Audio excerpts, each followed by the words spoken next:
Hello बच्चों, आइए इस प्रश्न को देखते हैं। व्यर्थ जल के जैविक उपचार का उद्देश्य है। विकल्प ए बीओडी को कम करना, विकल्प बी बीओडी को बढ़ाना, विकल्प सी अवसादन को कम करना या विकल्प डी अवसादन को बढ़ाना। इस प्रश्न की जो मुख्य अवधारणा है, मुख्य अवधारणा वह है व्यर्थ जल का जैविक उपचार। व्यर्थ जल का जैविक उपचार। जो व्यर्थ जल का उपचार होता है वह कई चरणों में होता है। प्राथमिक उपचार, द्वितीयक उपचार। जो द्वितीयक उपचार होता है उसे ही हम जैविक उपचार भी कहते हैं। ऐसा इसलिए होता है क्योंकि इसमें सूक्ष्म जीवों के द्वारा जल का उपचार किया जाता है। इसमें सूक्ष्म जीवों द्वारा जल का उपचार किया जाता है। जो व्यर्थ जल होता है, व्यर्थ जल, उसमें कार्बनिक अपशिष्ट होते हैं और सूक्ष्म जीव जल में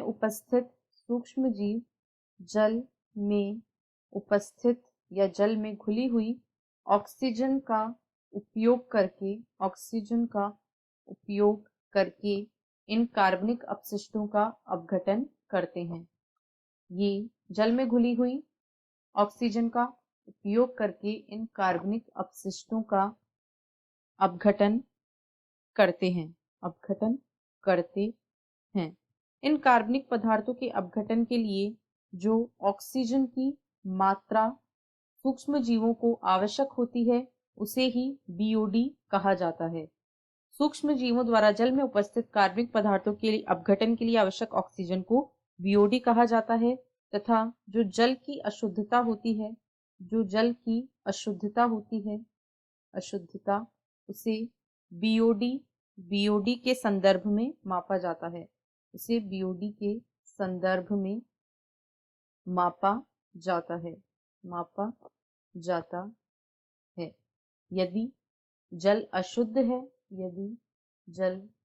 अशुद्ध है तो ऐसे जल की बीओडी अधिक होगी क्योंकि उसमें कार्बनिक पदार्थ अधिक होंगे और उनके अपघटन के लिए ऑक्सीजन की आवश्यकता भी अधिक होगी, अर्थात बीओडी अधिक होगी।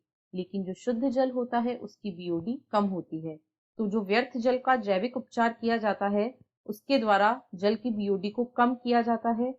तो इसका उद्देश्य बीओडी को कम करना होता है क्योंकि यह जल की शुद्धता का प्रतीक होती है। अब बी में दिया गया है बीओडी को बढ़ाना, यह गलत है। अवसादन को बढ़ाना या अवसादन को कम करना, यह भी इसका उद्देश्य नहीं होता है।